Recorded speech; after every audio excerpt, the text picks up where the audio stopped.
Baik, Assalamualaikum warahmatullahi wabarakatuh. Perkenalkan, kita dari kelompok 5 yang akan menyampaikan tentang SKI atau Sejarah Kebudayaan Islam.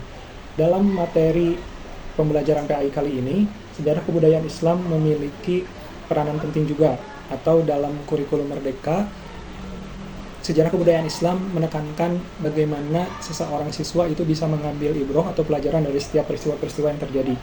Nah, tujuan dari pembelajaran SKI ini dalam kurikulum mereka ini yaitu tidak hanya sekedar pengetahuan, namun juga bisa mengetahui siapa aktor-aktor di balik sejarah-sejarah yang telah dilalui, bagaimana bisa mencontoh ke hal-hal yang baik gitu ya, menghindari hal-hal yang buruk begitu.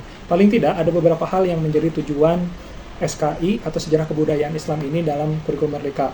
Pertama yaitu memahami sejarah dan perkembangan Islam dari awal hingga sekarang gitu. Kedua, meningkatkan pemahaman peserta didik tentang nilai-nilai Islam yang mencakup kesederhanaan, kerja keras, dan kejujuran dan juga keadilan.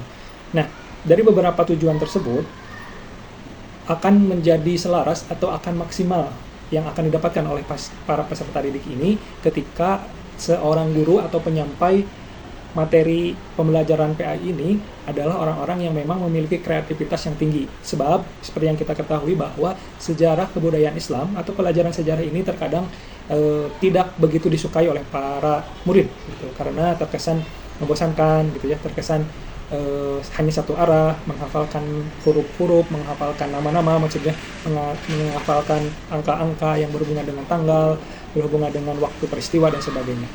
Nah, kami di sini akan menyampaikan materi tentang sejarah kebudayaan Islam, atau di sini kita akan mengambil materi untuk kelas 5 SD gitu. Nah, adapun materinya kita akan menyampaikan tentang sejarah kebudayaan Islam. Di dalamnya mencakup bagaimana Nabi Muhammad SAW membina masyarakat Madinah, kemudian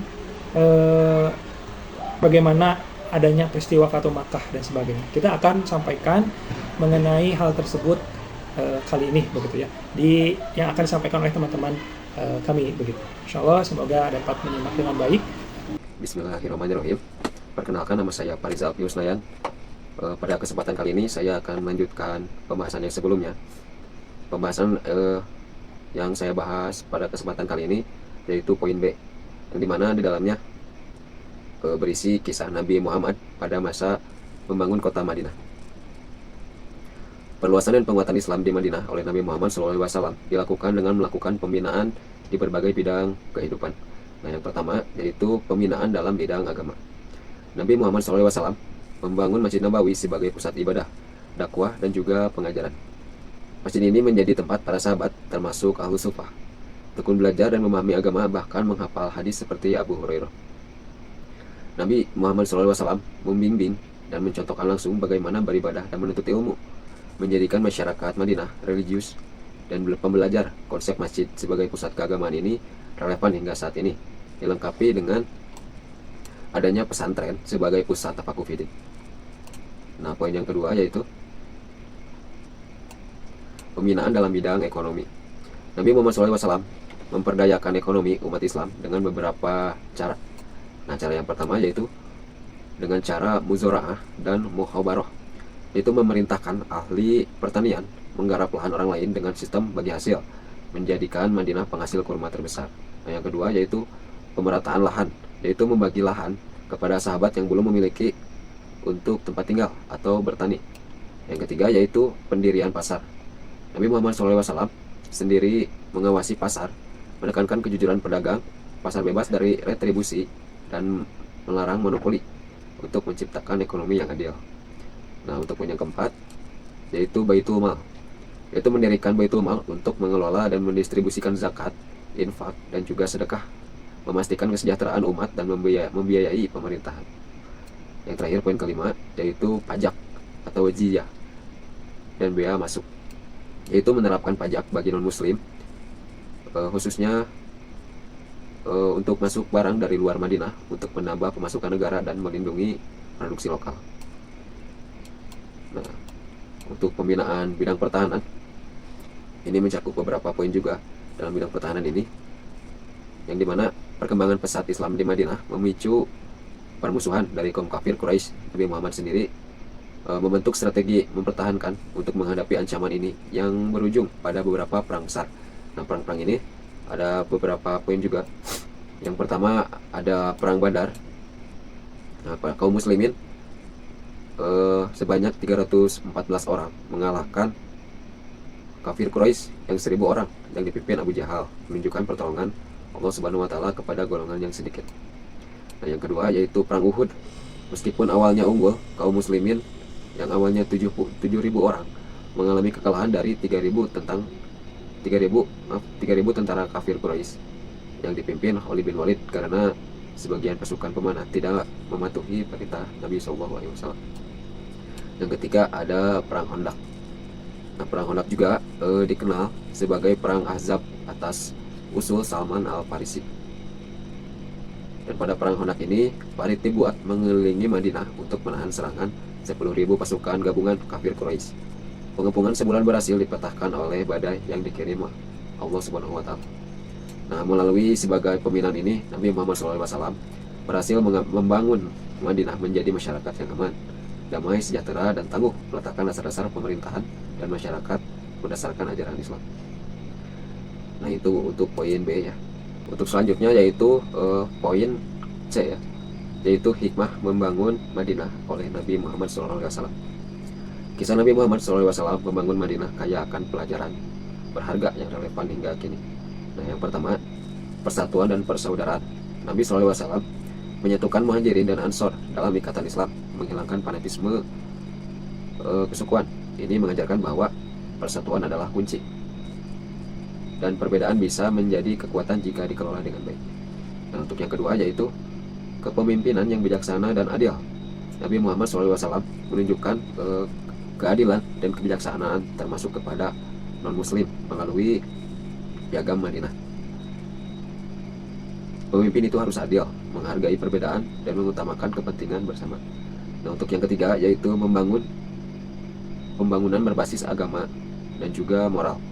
Pembangunan Masjid Nabawi sebagai pusat ibadah dan kegiatan sosial menunjukkan bahwa agama dan moralitas adalah fondasi yang kuat bagi masyarakat yang maju dan harmonis. Nah, poin yang keempat, perencanaan dan strategi matang. Nabi Muhammad SAW menyusun strategi komprehensif dalam membangun infrastruktur, menata ekonomi, dan juga membentuk sistem pemerintahan.